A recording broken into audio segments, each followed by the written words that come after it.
আসলে কতক্ষণ পড়া লাগবে এটা হচ্ছে তোমার খাওয়া দাওয়া, ঘুম, নামাজ, গোসল এগুলা বাদ দিয়ে যে সময়গুলো থাকে বাকি সময় তুমি দেখবা তুমি পড়েই শেষ করা পারবে না।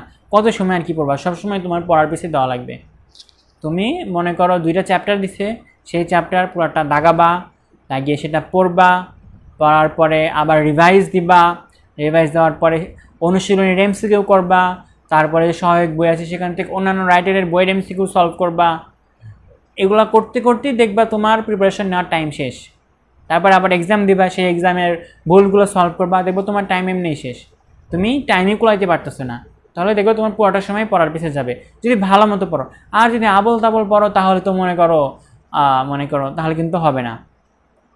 তাহলে পড়াটা কেমন হবে, তোমার খাওয়া দাওয়া, গোসল, নামাজ, মানে ইম্পর্টেন্ট কাজগুলো বাদে যে সময় থাকবে সেই সময়গুলো আর কি তোমরা কাজে লাগাবে।